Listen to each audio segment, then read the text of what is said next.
today's topic is all around the reluctant salesperson. This is somebody who is uncomfortable in this area. It might be keeping them awake at night time and the thought of having to go to see a client in the morning. So why do we think that is, Kieran?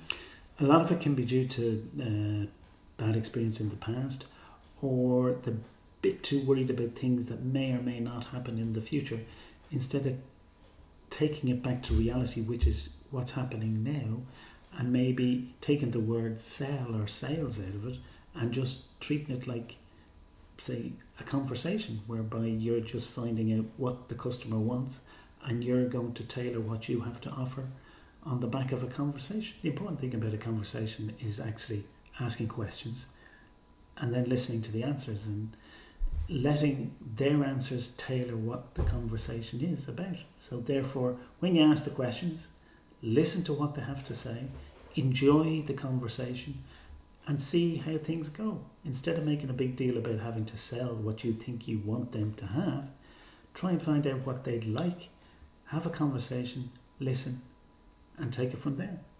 Yeah, I think having conversations is a great one to start with. I think also take reassurance that there's lots of different approaches out there. It's just about finding the one that works for you. It's definitely not the one that you think you have to be, because that's what's keeping you awake at night time as well. So be reassured about that. But as Kieran says, having a conversation is a great place to start because, and just don't think about selling, just think about how you can help your customer. Yeah, and there's loads of different techniques and formulas and things that you can be helped with.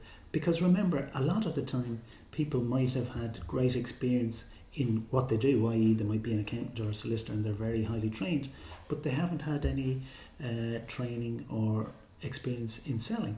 So sometimes a little bit of help in training or in motivation and things like that can come, and so that's something where we'd like to help with.